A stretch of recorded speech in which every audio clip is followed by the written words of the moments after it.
Bueno, buenos días a todos y a todas. Yo soy Javier Bellón, soy el coordinador del Máster en Comunicación Intercultural y Enseñanza de Lenguas, Máster CIEL. Está también Mercedes Sanz, que es la antigua coordinadora del máster y coordinadora del módulo de prácticas del máster. Bueno, pues vamos a comenzar comenzando lo que es la descripción del máster.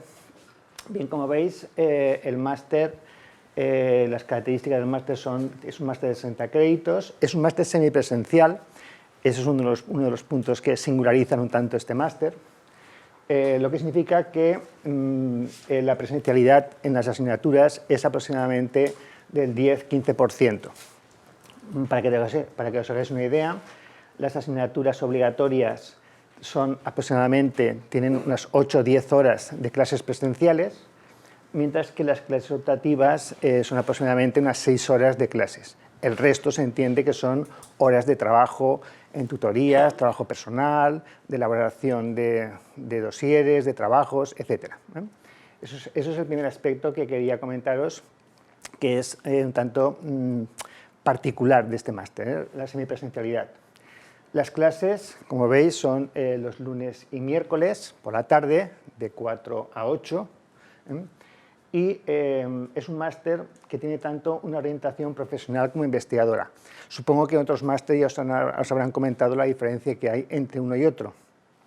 Básicamente, la orientación investigadora es la que se dirige a los estudios de tercer ciclo, es decir, al doctorado. Bien, en cuanto a los objetivos del máster, en fin, voy a hacer una presentación un poco así dinámica para que luego podáis consultar las dudas que os vayan surgiendo. Es un máster básicamente dirigido a estos tres aspectos: la enseñanza-aprendizaje de lenguas, luego veremos que tiene un itinerario que está dirigido básicamente a lo que es la formación y la actualización de contenidos en lo que es la enseñanza-aprendizaje de lenguas, la perspectiva multilingüe y multicultural en los contextos educativos, que está relacionado con lo anterior, y la integración de las TIC en lo que es todo lo que es la enseñanza de lenguas, el enfoque plurilingüe, los contextos multilingües de enseñanza en la actualidad. Este es un aspecto que también quería comentaros, puesto que con nuestro máster veréis que hay 3 itinerarios y hay uno que es el de enseñanza de lenguas y plurilingüismo. Es uno de los 3 itinerarios. Normalmente es el itinerario que más eligen los alumnos del máster y digamos que con el B2 de inglés o de francés y cursando ese itinerario, el primero de ellos, enseñanza de lengua y plurilingüismo, se obtiene automáticamente el certificado de capacitación para enseñanza de lenguas extranjeras. Es un aspecto que también quería incidir mucho porque es uno de los atractivos también que ofrece nuestro máster.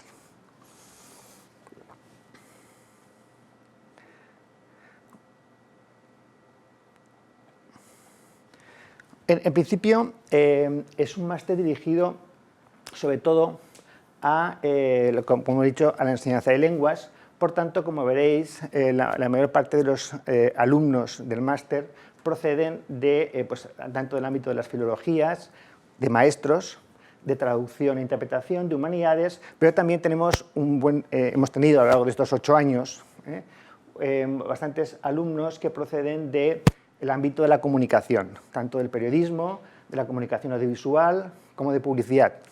Aunque también hemos tenido alumnos tanto de procedencia más variada, turismo, arqueología, historia, informática, etc. Pero insisto, la mayor parte de los alumnos que eligen nuestro máster proceden, la mayoría, de los ámbitos de las filologías y de maestros, de traducción de humanidades, insisto, y también del ámbito de la comunicación.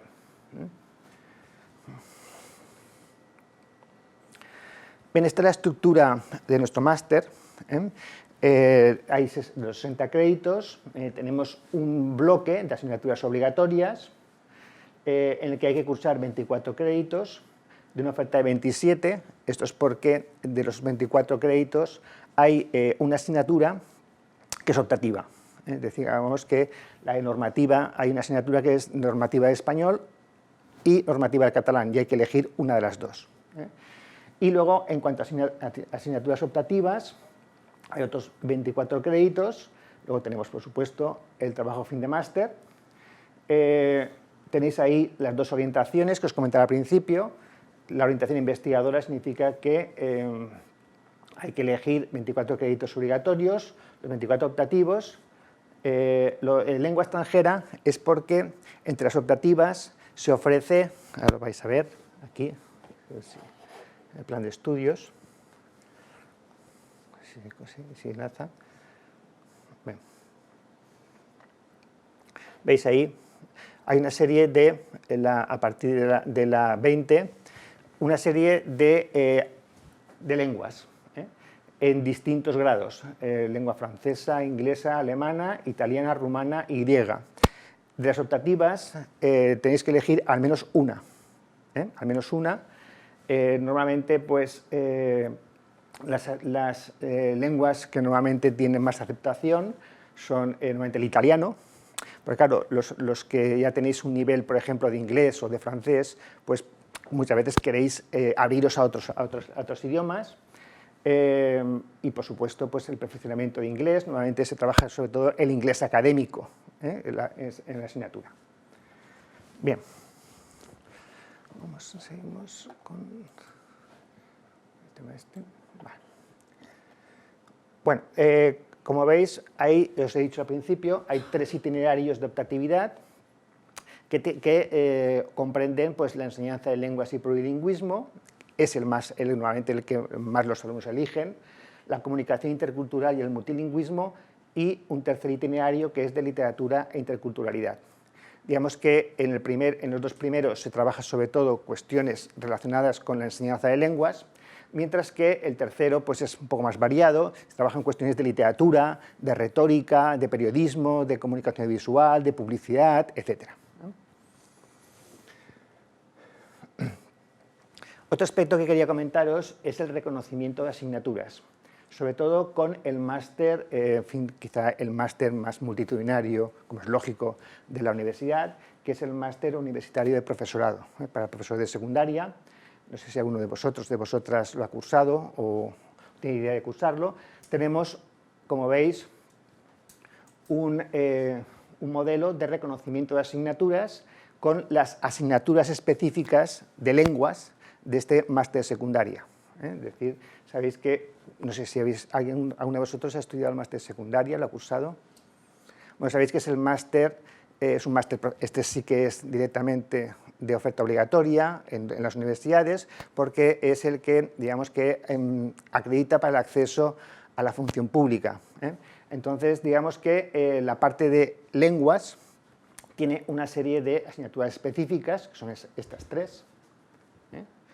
Y digamos que lo que hemos establecido es un reconocimiento de créditos para los alumnos que proceden del máster secundaria o a la inversa, del máster CIEL al máster secundaria.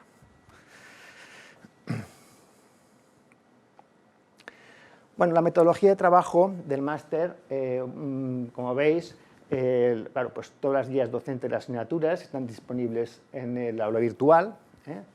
Y, bueno, pues digamos que es un máster eminentemente práctico. Por su carácter también semipresencial, es decir, hay una parte de contenidos teóricos, pero en gran medida tiene una vocación práctica en todas sus asignaturas. Por tanto, se trabaja mucho a través de los foros del aula virtual, de esa interacción un poco virtual entre el profesor y el alumno. Normalmente se produce siempre la grabación de las clases, porque, bueno, pues eso, insisto, si hemos comentado al principio que solo un 10 o un 15% de las clases, o sea, de los créditos son presenciales, el resto, bueno, pues digamos que tiene que haber un contacto bastante directo y constante entre profesor y alumno. En cuanto al profesorado del máster, en lo que se refiere a profesores de la casa, de la UGI, proceden de 3 departamentos, que son departamentos de Filología y Cultures Europees, el de Estudios Anglesos y el de Educació. Y también hay un número importante de profesorado externo, que proceden de estas universidades o entidades. La Universidad de Barcelona, la de Valencia, la Universidad Pablo de la Vida de Sevilla y Sirio Mar, que es el representante permanente de la Unión Africana, que da una de las asignaturas una de las asignaturas que mejor acogida del máster. En fin, es una asignatura que en principio se puso pensando a ver qué iba a ocurrir y luego ha sido una de las asignaturas, sobre todo por el tema del multilingüismo, de la multiculturalidad.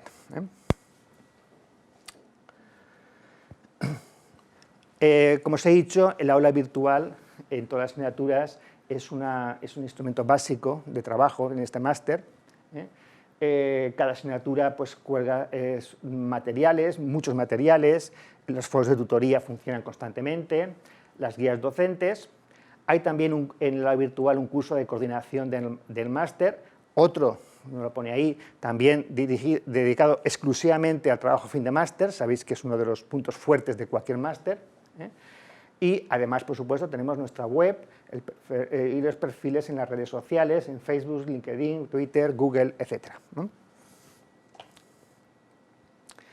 Bien, en la cuestión de las becas y las prácticas, pues bueno, quizá Merche os podrá comentar con más detalle, puesto que aparte de ser la coordinadora de prácticas, es la directora de la Oficina de Relaciones Internacionales. Como se trata de un máster oficial, nuestro máster, o sea, los alumnos matriculados en este máster pueden acogerse a cualquiera de las ayudas y becas oficiales que se ofrezcan desde Consellería, desde Ministerio de Educación, desde la propia universidad, desde cualquier entidad, ¿vale?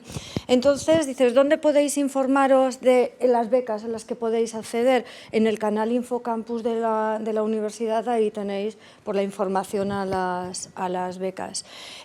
Una herramienta interesante que los alumnos que se matriculan en esta asignatura la trabajamos desde el primer día de clase, que la tienen la primera clase conmigo y es una asignatura de herramientas informáticas también, es suscribirse a la lista rodador, lo podéis hacer todos, ¿no?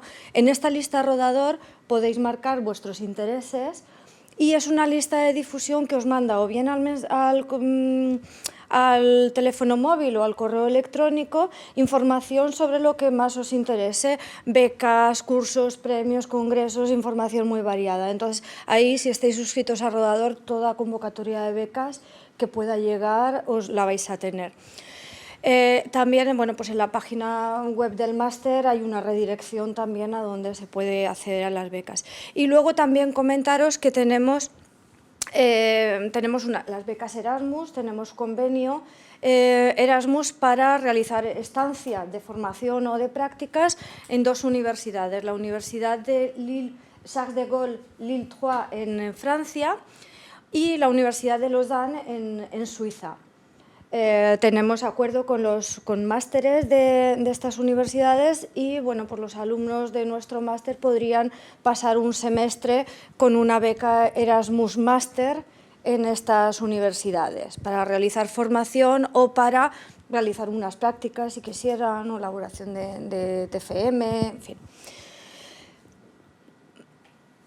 Vale, la asignatura de prácticas externas. Bueno, sabéis, es una asignatura obligatoria para la orientación profesional. Los que vayan por orientación investigadora, que quieren hacer después doctorado, no necesitarían hacer esta asignatura, porque es asignatura optativa, pero si queréis hacerlo a orientación profesional, es obligatorio hacerla. Entonces, hay tres modalidades de hacer las prácticas. Una que sería la primera, las prácticas personalizadas, es decir, las prácticas efectivas. El estudiante en máster decide dónde quiere realizar las prácticas. Es decir, los intereses son muy variados, la oferta formativa que damos en el máster es muy variado, como habéis visto, el perfil de estudiante que viene también es muy variado, entonces no podemos prever, es decir, plazas para que el estudiante escoja. Sí que tenemos una batería de instituciones en las que hasta ahora nuestros estudiantes han hecho prácticas y tenemos convenio, pero dejamos abierto a que el estudiante elija dónde quiere hacer las prácticas. Si la UJI no tiene convenio con esa empresa y esa institución, lo gestiona y ya está. Y si no, pues puede utilizar alguna de las empresas o instituciones a las que han ido los estudiantes en otras ocasiones. Primera modalidad, prácticas efectivas. Segunda modalidad, exención de prácticas. ¿Qué nos está ocurriendo? Bueno, pues vienen muchos estudiantes a nuestro máster que son profesionales ya, están trabajando en un instituto, están trabajando en otros entornos y tienen, digamos que una experiencia docente o una experiencia dentro de este ámbito y han elegido hacer el máster por un reciclaje de contenidos, un reciclaje, una actualización formativa. Entonces, a estas personas no les podemos pedir que hagan prácticas docentes. Entonces, estas personas estarían exentas de prácticas. Serían estudiantes que se encuentran realizando un trabajo relacionado con la formación del máster. Tendrían que hacer una memoria justificativa en la que pongan en relación la formación del máster con el trabajo que están realizando y se les convalidaría, no es una convalidación, se matriculan en la asignatura y se les pone la nota, en fin, tienen que argumentar el por qué no necesitan hacer esas prácticas. Y luego está la otra modalidad, que es el trabajo académicamente dirigido. Esto está destinado sobre todo a estudiantes que tienen dificultades para desplazarse a las empresas, no tienen tiempo, pues porque tienen a lo mejor responsabilidades familiares u otro trabajo o algo y realmente es imposible. Su trabajo que hacen no está relacionado con la formación del máster CIEL, que sería el segundo caso, pero no tienen tampoco la posibilidad de desplazarse a un centro, desplazarse a una institución tantas horas que requiere hacer esas prácticas. Entonces harían, junto con el tutor, un trabajo práctico relacionado académicamente dirigido, ¿vale? Eso es negociarlo con el tutor y ya está. ¿Dónde se pueden realizar las prácticas? Pues en centros de enseñanza públicos, privados, concertados, donde queráis. Una de las opciones muy interesantes para nuestras prácticas también ha sido, en estos últimos años, bueno, en todos los años, los servicios sociales de los ayuntamientos de la Comunidad Valenciana, la agencia AMIX, que es la Agencia de Mediación e Integración de Inmigrantes, ¿no? Entonces aquí ha habido un buen número de estudiantes que han realizado prácticas ahí, o bien para ofrecer formación en español para inmigrantes o valenciano, o para ayudar a las personas que requieren estos servicios en algún tipo de gestión, en cualquier caso donde tengan que poner en práctica la mediación lingüística, ¿vale? Y bueno, no sé, ¿qué más tenemos de las prácticas? Bueno, las horas creo que no he dicho, son 6 créditos, son 75 horas presenciales y el resto de trabajo no presencial. No sé, ¿algo más de prácticas? No me acuerdo. Vale, pues te lo paso. Bueno, el tema del TFM, como sabéis, en todos los másters oficiales, digamos que la conclusión del máster para obtener el título es la presentación de un trabajo fin de máster. La verdad es que es uno de los ámbitos en los que nosotros más trabajo le dedicamos ya desde el comienzo del curso, puesto que sabéis que hay dos tipos de TFMs, uno de orientación profesional, como veis ahí. El de orientación profesional sería un TFM vinculado, por ejemplo, con prácticas, lo que se os ha comentado antes, con prácticas educativas, mostrar de alguna manera pues la implementación de alguna unidad didáctica, en fin, cuestiones que tienen que ver sobre todo con el trabajo, sobre todo en los centros educativos. Y el TFM de orientación investigadora, que es el más frecuente, tengo que comentároslo, que es ya un trabajo que es el que da acceso directo a los programas de doctorado.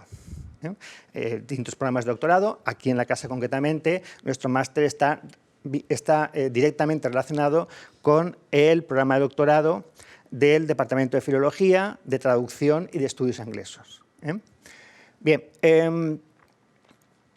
digamos que tenemos, por supuesto, existe una normativa general de la UGID sobre el trabajo fin de máster y una normativa interna que se puede consultar en el aula virtual, que como os he dicho, tenemos un curso de aula virtual específico para el trabajo fin de máster. Lo que muestra ya, digamos, que es una de nuestras, a la hora de organizar el máster, los estudios, es uno de nuestros objetivos primordiales. Digamos que el proceso del trabajo fin de máster nosotros comenzamos sobre noviembre y diciembre, pensar que los másteres comienzan en octubre, con el listado de temas y tutores. A través de la aula virtual de trabajo fin de máster se os ofrece un listado de todos los profesores del máster y, digamos, los temas que ellos ofrecen para, de investigación, sobre todo de investigación, para la realización del trabajo fin de máster.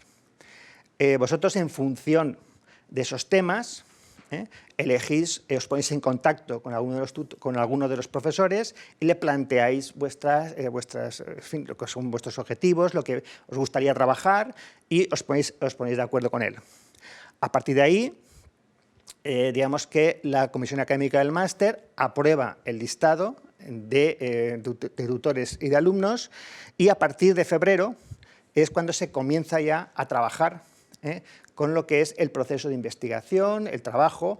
Pensad que un trabajo fin de máster es algo que muchas veces es el germen incluso de posteriores tesis doctorales.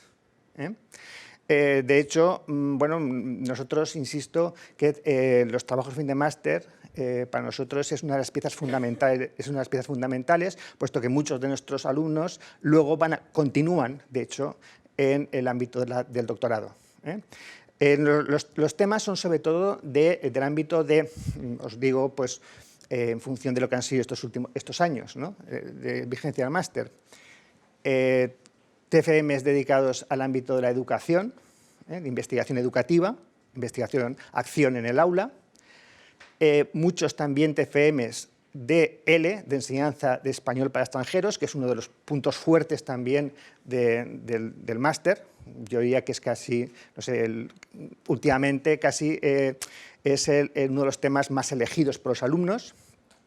Y luego, pues, del ámbito, sobre todo, de la comunicación y de la literatura. Esos son los ámbitos de trabajo de investigación más frecuentes en nuestros TFMs.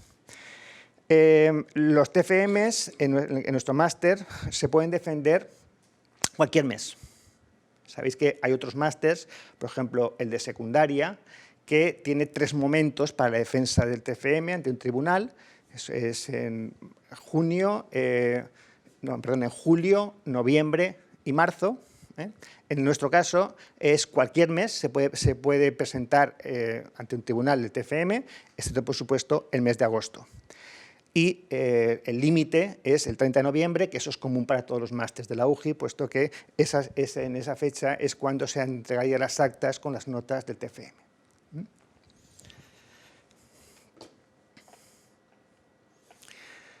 Bien, en cuestión de inserción laboral, estas son, digamos, lo que ofrece nuestro máster para lo que es el ámbito ya profesional. Digamos que ofrece una formación para, sobre todo, tenéis en negrita los aspectos que normalmente más demandan nuestros alumnos, que es opositores a enseñanza secundaria, profesores de secundaria y maestros, mediadores interculturales y lingüísticos. Ese aspecto, por ejemplo, quizá no es tan conocido como los anteriores, pero hemos tenido muchos alumnos que han trabajado, por ejemplo, como mediadores en ayuntamientos, en centros sanitarios. La formación de adultos y también los últimos, como veis, que, como os he dicho, en los últimos años pues, está teniendo también una salida importante, que es todo lo que se refiere a la enseñanza de idiomas para extranjeros, tanto de español como de catalán. Tanto en ámbitos, en fin, en lo que son las universidades españolas. No son universidades, por ejemplo, sabéis que la formación lingüística de español o de catalán para extranjeros funciona, por ejemplo, en muchas academias, con las cuales, por cierto, nosotros tenemos convenios, tanto de Castellón como de Valencia, como también centros de la administración, por ejemplo, ayuntamientos. En muchos ayuntamientos tienen también centros para la enseñanza de español o de catalán para extranjeros. Digamos que esas son digamos la formación con una orientación profesional que ofrecemos desde el máster. Bien, si necesitáis más información complementaria, al margen de la que ahora podéis preguntar, podéis dirigiros. Tenéis, bueno, esa web ya no es la correcta, la tenéis la dirección URL del máster, la han cambiado este año, como han cambiado todo el logo, todo el formato, y supongo que os lo habrán comentado, en fin, con un cierto disgusto por parte de algunos coordinadores. La tenéis aquí en el folleto que ahora os repartiré, en el díptico que os repartiré. Sí, es mastercomunicacionintercultural.ugi.es. Ya no es la que tenéis ahí. Esa era la que estaba hasta el curso pasado. Eso por una parte, ahí tenéis toda la información, pero también, por supuesto, podéis dirigiros tanto a mí, como coordinador del máster, como a Merche en todo lo que se refiere, sobre todo, a cuestiones de prácticas, de becas, del tema de estancias en extranjero, etc. Y bueno, pues nada más. Muchas gracias. Y ahora, pues si queréis hacer alguna pregunta, tenéis alguna duda que queráis consultar, pues tanto Merche como yo estaremos encantados de responderos.